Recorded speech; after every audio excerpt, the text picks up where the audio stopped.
Namaste sir, I am Dr. Sumitra, working as a lecturer in Government Degree College for Girls, Kanchikacherla. ముందుగా ఈ అవకాశం నాకు ఇచ్చినందుకు మీకు ధన్యవాదాలు. నేను కూడా ఫస్ట్ ఇన్స్పైరర్ ఫ్రమ్ యూ సార్. నేను 97లో పద్మావతి యూనివర్సిటీ స్టూడెంట్గా ఎంఏ ఇంగ్లీష్ చేశాను. దట్ వాజ్ ద టైం మీరు ఫస్ట్ టైం సీఎంగా ఎలక్ట్ అయినప్పుడు ఎస్వి యూనివర్సిటీకి మిమ్మల్ని ఫెలిసిటేట్ చేస్తుంటే మేమందరం వచ్చాం సార్. అందులో నేను ఒక చిన్న అణువుని. అప్పుడు ఎలాంటి ఉత్తేజం ఉందో అదే ఉత్తేజాన్ని ఇప్పుడు కూడా చూస్తున్నాను. అండ్ వన్ మోర్ థింగ్, నేను ఆ యూనివర్సిటీలో చిన్నప్పటి నుంచి I have some visual problem.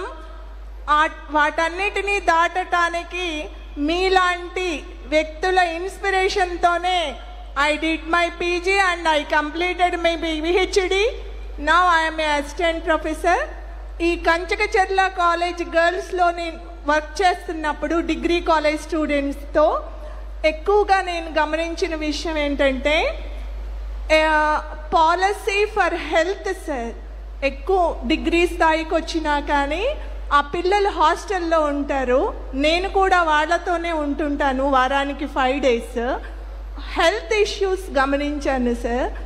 మిమ్మల్ని నేను కోరేది ఒక్కటే, మనం పిల్లల్ని ప్రమోట్ చేస్తున్నాము కదా, ఇంకో పరంగా policy for health, population policy for health అనేది మీరేం తేగలుగుతారు? అది ముఖ్యంగా మనం పిల్లలతో పాటు హెల్దీ చిల్డ్రన్ని పెంచాల్సిన అవసరం కూడా మనకుందని నేను కోరుకుంటున్నాను. ఇంకో విషయం, మనం చిన్నప్పటి నుంచి కొన్ని స్లోగన్స్తో పెరిగాము. చిన్న కుటుంబం చింతలేని కుటుంబం, అది ఇప్పటికీ నా చెవుల్లో మారుమోగుతుంది. దాన్ని మార్చేసి పెద్ద కుటుంబం, ప్రేమ గల కుటుంబం, ఉమ్మడి కుటుంబం, ఉన్నతమైన కుటుంబం అనే భావన అనే స్లోగన్స్ మనం పాపులరైజ్ చేయాలి అని కోరుకుంటున్నాను sir. Thank you so much. I'm Sumitra. Sumitra గారు మీరు విన్నారు. Thank you. వారి యొక్క సక్సెస్ స్టోరీ. ఓసారి డిసడ్వాంటేజెస్ ఉంటాయి. డిసడ్వాంటేజ్ పైన ఫైట్ చేసి అడ్వాంటేజ్గా మార్చుకొని సమాజ హితం కోసం పనిచేస్తున్న వారిని మనస్ఫూర్తిగా అభినందిస్తున్నా. గట్టిగా అందరూ చప్పట్లు కొట్టి అభినందించాలి. ఏది ఇంపాసిబుల్ కాదు, ఏది అయినా పాసిబులే. ఫోటో తీయించుకోవచ్చు రమ్మ, ఏదైనా పాసిబులే. వారు ఆ విషయాన్ని మనకు నిరూపించారు. వారిని అభినందిస్తూ ఈరోజు మీరు చెప్పిన దానిపైన మేము అందరం కూడా విన్నాం.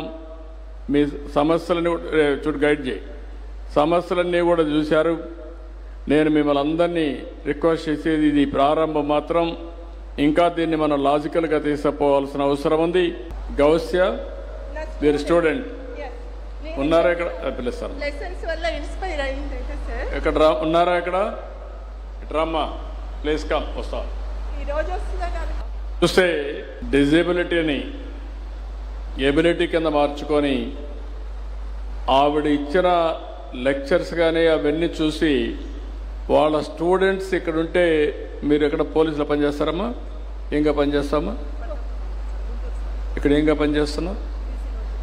పీసీగా ఉండి డ్యూటీకి వస్తే టీచర్ని గుర్తుపెట్టుకొని ఆవిడ గైడెన్స్ ఇచ్చి ఇక్కడ తీసుకొచ్చి కూర్చొని పెట్టి గౌరవాన్ని నిరూపించుకున్నది. అది మెరిట్కు ఉండే ప్రభావం. మనం చేసే పనుల వల్ల జీవితంలో గుర్తింపు ఉంటుంది. సుమిత్ర డాక్టర్ గారిని, వారి స్టూడెంట్ కూడా, నీ పేరేంటమ్మా? గౌస్య. ఆ అమ్మాయిని కూడా మనస్ఫూర్తిగా అభినందిస్తున్న. చాలామంది ఏం చేస్తారంటే స్టూడెంట్గా ఉంటే పలకరించరు. కానీ ఈవిడ చేసిన కృషి గుర్తుపెట్టుకొని పోలీస్ కానిస్టేబుల్ ఉంటే అండగా వచ్చి కృతజ్ఞతాభావంతో పనిచేసిందంటే ఇద్దరిని కూడా అభినందిస్తున్నా. ఇది బాంధవ్యం. ఇలాంటి మంచి సాంప్రదాయాలకు నాంది పలకాల్సిన బాధ్యత మనందరి పైన ఉంది. అప్పుడే ఒక మంచి సమాజాన్ని, బాధ్యత కలిగిన సమాజాన్ని మనం నిర్మాణం చేసుకుంటాం. Thank you.